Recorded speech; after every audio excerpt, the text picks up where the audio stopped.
Okay, so there they were, living in a land of ice. The cavemen living in a land of ice. At that point, they're just little animals that know how to make some tools and fire and shit. But they're still animals. They're not institutionalized. They're the root of the institution. The root of the tree of life. So, so they're up there. So the glacial maximum. The ice age. It it wasn't like all the same temperature cold, freezing cold, and then it ended. It's it went up and down. It went back and forth. Sometimes it was more north, sometimes it was more south. So as it comes in though, you got like trees everywhere and animals and shit. And then snow falls down and buries it all, buries the tree, the ice, the glaciers. Everything gets bigger than the trees.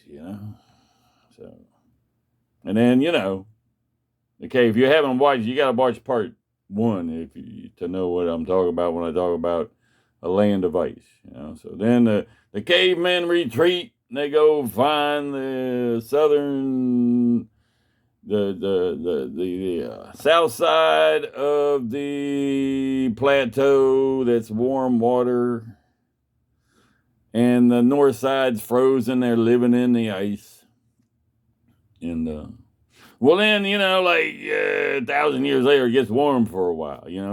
Some areas start warming. It gets warmer, so the ice retreats. It moves back to the North Pole. With Santa Claus.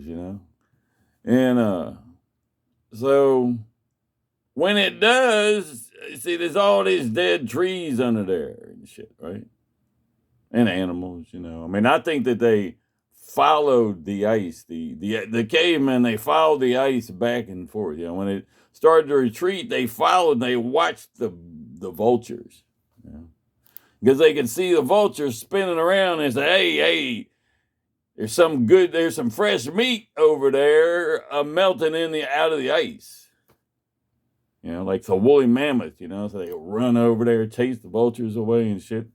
And then they got a bunch of, frozen steaks and shit.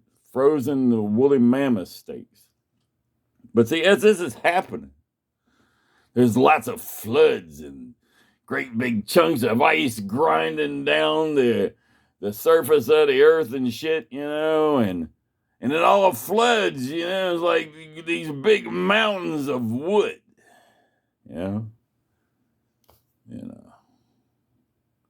It all settles down, and there's like all this, and the wood flows down to wherever, into the ocean or into lakes, and it like turns into driftwood, it cures, it gets nice and dry, and it lasts, it's like cured lumber and shit. So they got like all this fucking wood, man. Like for fuel, for building, and so and then they get in the habit of oh, there's the woolly mammoth, but he's half frozen in there, and then there's like all this wood coming out of the ice. It's all fucking like washed up there, the big but so they light it on fire, in the and it burns and it melts the ice, and they get their woolly mammoth. They roast the woolly mammoth. They get, look at that, we got roasted woolly mammoth, just coming out of the earth like manna from heaven, like the vultures are angels and shit, right? So then then like there's big piles of wood all over the fucking place, so they get into a thing where they're like lighting up great big bonfires that burn for fucking long, long time. They just like, and it's warm, and it pushes the ice back, and it's like, well, see, then the ice starts to melt more, you know, And they're like, wow, the heat's melting the ice. So they build more fires. Everywhere they can find a big wash of wood, they light it up, you know?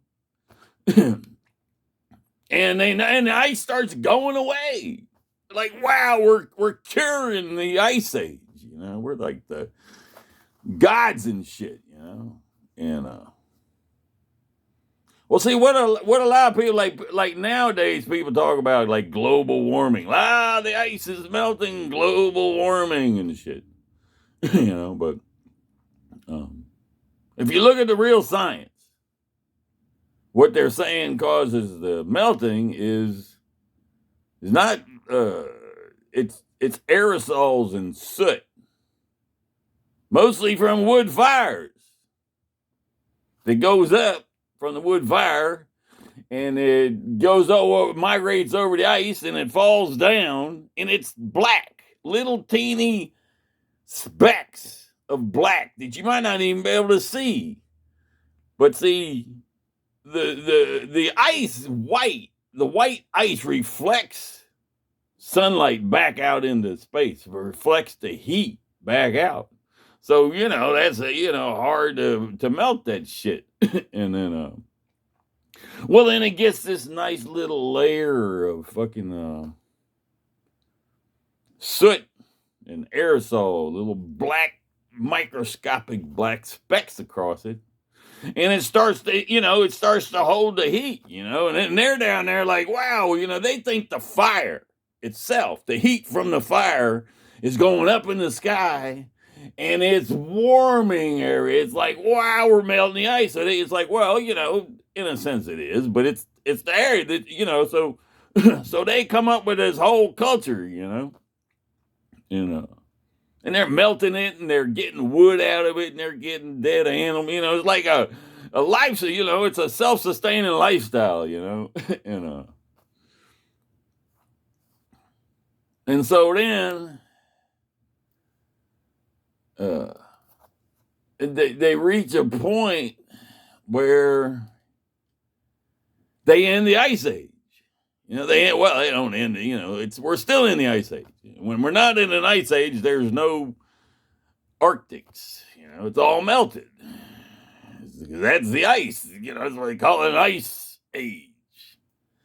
And then there's periods in time where there's no ice up there or down there, or ice up there. And there's been periods the whole planet's been covered in ice.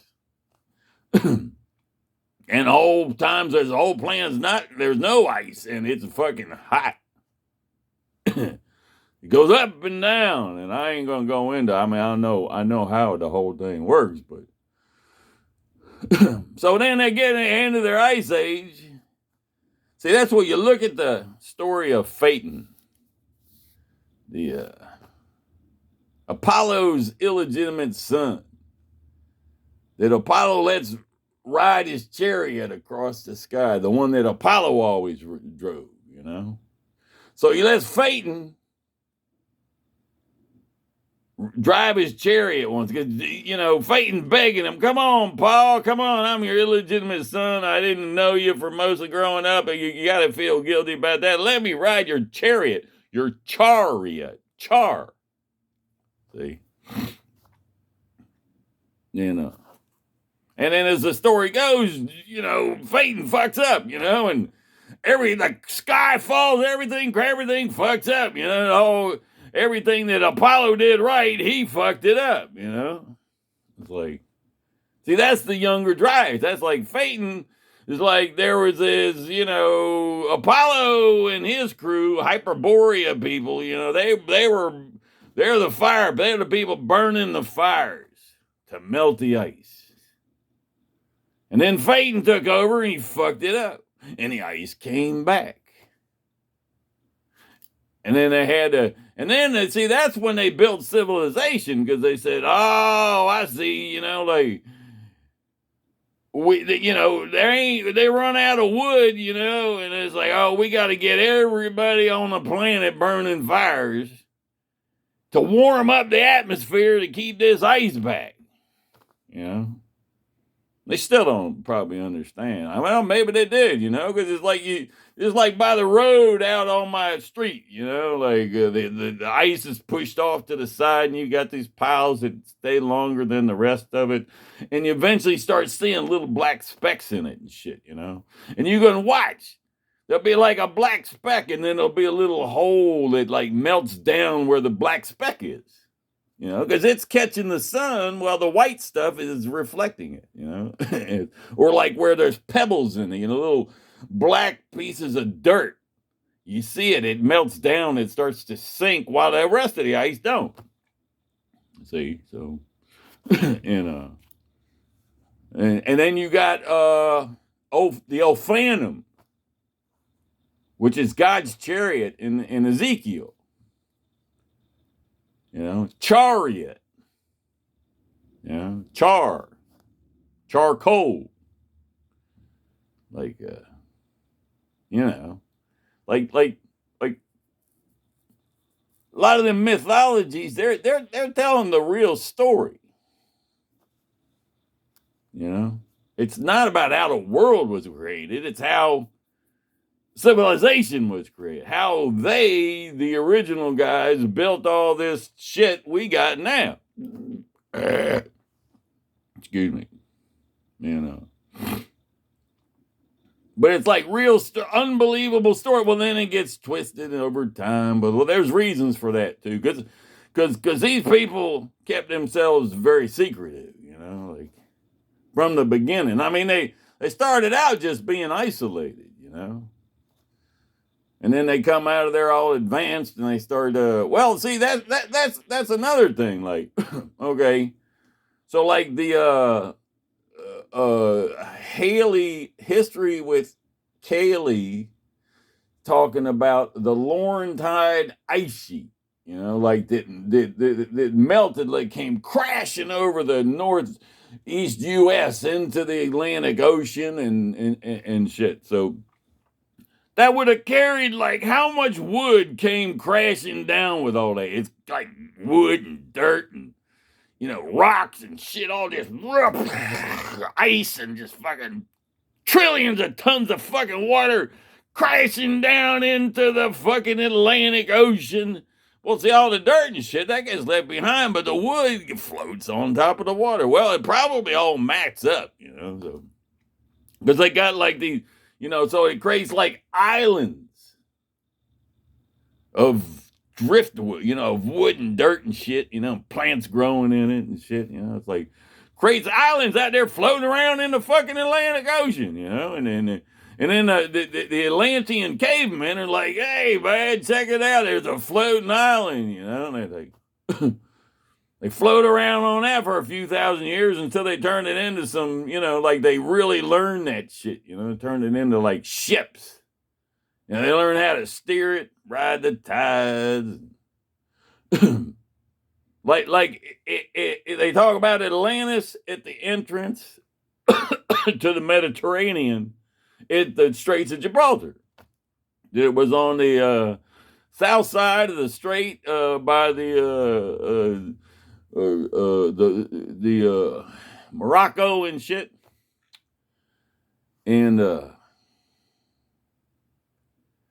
then it sank, turned into a big pile of mud.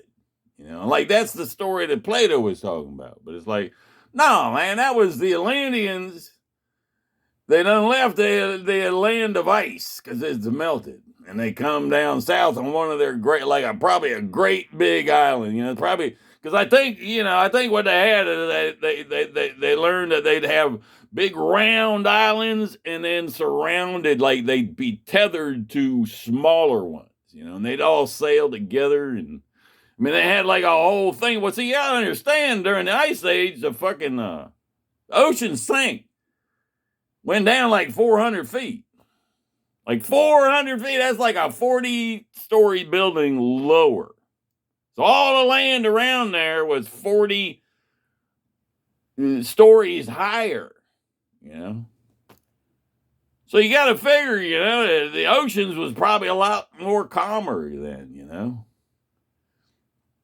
because of the wind and there's less water there. slosh around as the thing spins around and shit. It's like more like the Mediterranean. And they were out there sailing around. It's like, wow, this is a fucking Shangri-La of sailing and shit. So they're learning to sail their little islands, and of course they figure out how you can float on a piece of wood, like, I fell off the island. Well, grab all that piece of wood floating there, like, hey, look, I got a boat. We don't need, like they figure shit out over thousands of years of floating around on their little islands and shit. And so water's down low, Well, then the water starts coming. Hey, Atlantis, the land of ice Atlantis, it crashes into everything's changing for them. and so then they're fucking, like, man, we need a new place to go. The water is getting rough, man. The seas, 30-foot wave, and storms. Everything's changing. We got to get the hell out of this Atlantic Ocean. And they say, well, wait a minute. Remember that Strait of Gibraltar thing? Let's go down in there into the Mediterranean. Those are waters we're much more familiar, the kind of waters we're familiar with, So they set up shop there, And that's where they begin all that. Okay, now we got to get people. We got to build civilization so they'll burn more fires to keep the earth warm. Otherwise, the ice will come back again. Some shit like that. Like that's the origin of part of it. There's like a whole lot of other facets of the story. When you combine them all together, it don't matter if you're fucking wrong or not. It's a cool ass goddamn story. It's like, I don't know, what's more popular out there, fiction or nonfiction? Yeah, so it's like, I don't know. If you're sitting there, you're one of these smart people. You got a thing on your wall that says, I'm smarter than fucking everybody else. I'm smart as fuck. And then you write a book.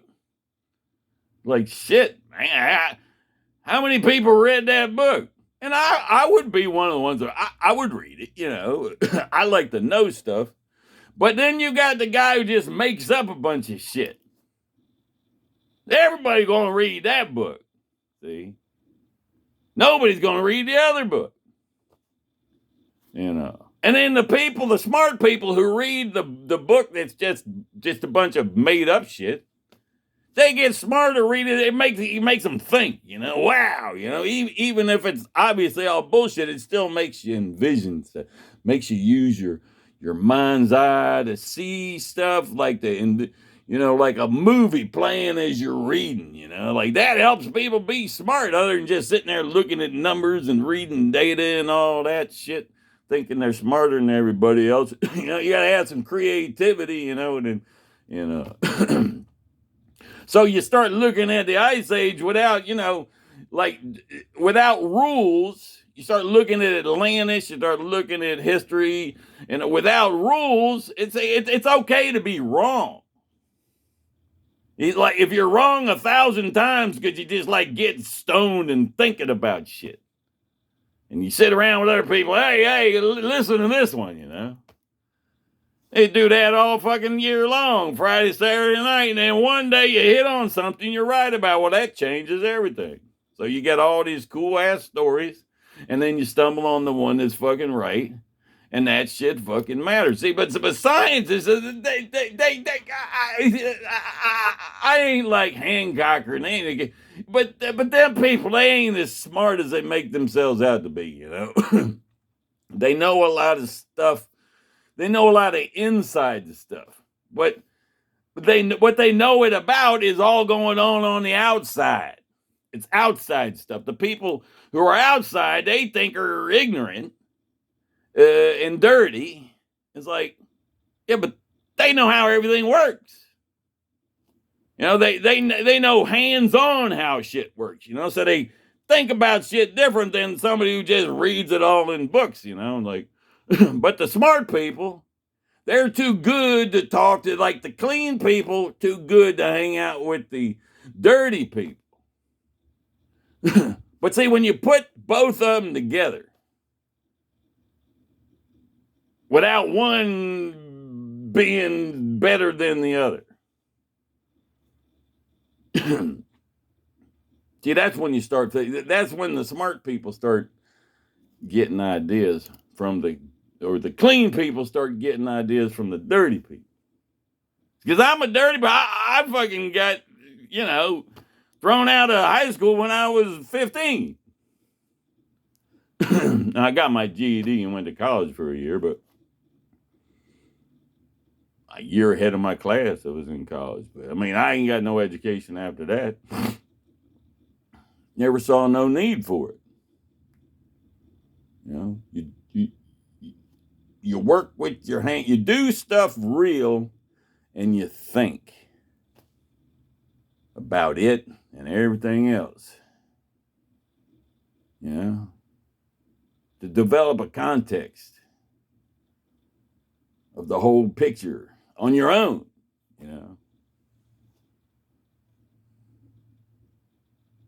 Start waking up in the middle of the night with shit you never thought I don't know. I mean, I never know why motherfuckers ain't figuring shit out, It's like politics, all the shit going on in the world, not just from history, but what's going on right now. It's like there's a lot of answers, like I was talking about. Who the hell? How many people out there yammering about fucking climate change know that like this year or this winter, because of the price of oil in Ukraine and Russia and whatever, they're going to be burning like 50 times or a lot more firewood for heat. They burned, it's spring now, so they burned a lot more firewood for heat in Europe than they have in a long time, maybe forever. But I ain't seen no stories about, oh my God, all that soot's gonna go up there in the sky and land on that ice and melt it. And then they'll say it's climate change caused by carbon dioxide, by global warming, by heat. And it's like, well, no, see, that's the same mistake the fucking cavemen made.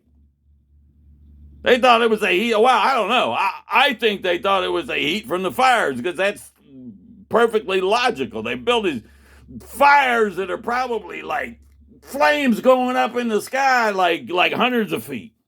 Burn for a long time.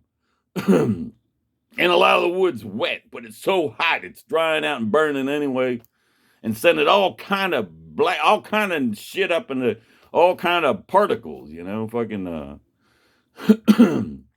it lands on the ice and melts. It's like, they're still talking the same dumb shit today. I mean, it wasn't dumb shit then, but it's dumb shit now. It's like, if everybody on the planet's gonna talk about fucking climate change, why in the hell aren't they talking, and blaming the Arctic ice melting on it? And it's like, well, but the scientist who shows that it's soot and aerosols, he's like the top climate scientist on the fucking planet. And he's written all these papers on it, and he has to actually dance around the issue himself. Because politics, but in ignorance. I mean, I don't understand why people don't. It's not it's not hard to know stuff. It's actually harder to know bullshit, But like I said, people like fiction. Anyway, I'll just ramble on all fucking day. I think I made my point, but so there you go.